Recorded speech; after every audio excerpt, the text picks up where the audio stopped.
د شبقدر اوچې ولې سره تعلق لرونکي انسپکټر حیات شاه هم په 31 جنوري د پولیس لاین په 14 کې شهید شوی و. د انسپکټر حیات شاه ډیوټي په تانا سربند کې وه. یو انتهایی دیانتدار او ډیوټي ایماندارۍ سره کوونکی پولیس افسر و.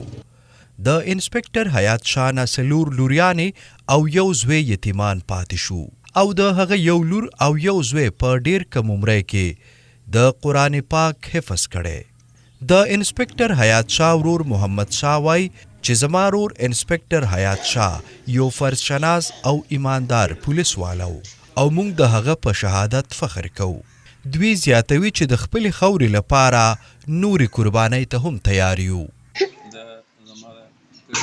زمانه کشر حیات شاه یو د هغه په شهادت باندې بېشکه چې خفګان شته راته د هغې د شهادت په مرګ باندې انشاءالله ډېر خوشحاله شو او شکر دی چې هغه ته په داسې هغه کې شهادت راغی. بل محکمې او د پولیس ډېر خدمات و، کم خدمتونه هغه چې کړي دي هغه پولیس سب انسپکټر و او موجوده وخت کې دلته ډیوټي هم نه وه، ډیوټي یې په سربند تاڼه کې وه او دغلته څه کار پسې راغلی و، د هغې په کار پسې هغه قسمت دغلته راورسېدو او هغه پکې شهید شو. نورو ملګرو سره ملو شوي و، د هغې نه بعد بیا هغه منصور مقتل کې د ماکې حادثه وشوه په هغې کې هغه ته شهادت ورکړل. زما نور هم 2 ورونه په پولیس کې محمد الله وارله سپریټر دی او بل مې تره زوی دی هغه حولدار دی پولیس کیمپس کې. نو د پولیس ډپارټمنټ همغه ډېر مطمئن یو چې هغې زموږ ډېر حوصله افزایي وکړه او انشاءالله د هغې د دې حوصله افزایۍ په دغه باندې موږ خوشحاله یو.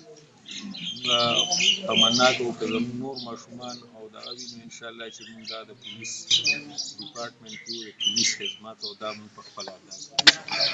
د هغه ډیوټۍ سره شوق و ولې چې هغه به هېڅکله چوټي نه کوله او ډیوټۍ له به ښه پابندۍ سره تلو. بله دا چې د مانځه ډېر پابند و، هر وخت د جمع تازه و. زما نه مخکې د هغې وجه دا چې په دې خپلو بچو باندې مې حفظ کولو.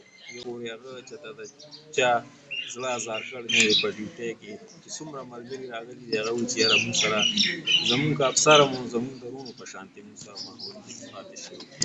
په داسې حادثات وشو نو هغه به موږ ته دا خبره کوله چې یاره زموږ به څه حالي. دا خبره به یې هغه بار بار کوله چې کله به هم د پولیس په دغه کې یا په دې معاشره کې به داسې حادثات رالل نو هغه به دا خبره خامخا کوله چې یاره زموږ به څه حالي.